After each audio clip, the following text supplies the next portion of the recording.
Markers allow you to display the calendar on the website. To add a calendar marker to a page, click on Manage Pages from the BannerOS dashboard. Click on the page name to edit.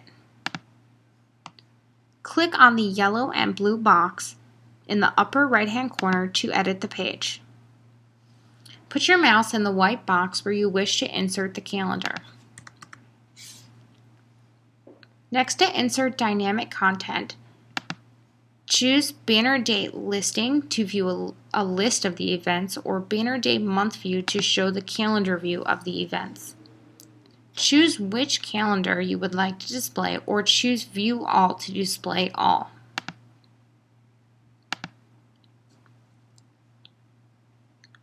Preview the page to make sure that your calendar looks the way you would like it. Click Save Changes when finished. Click back to home to return to the BannerOS dashboard.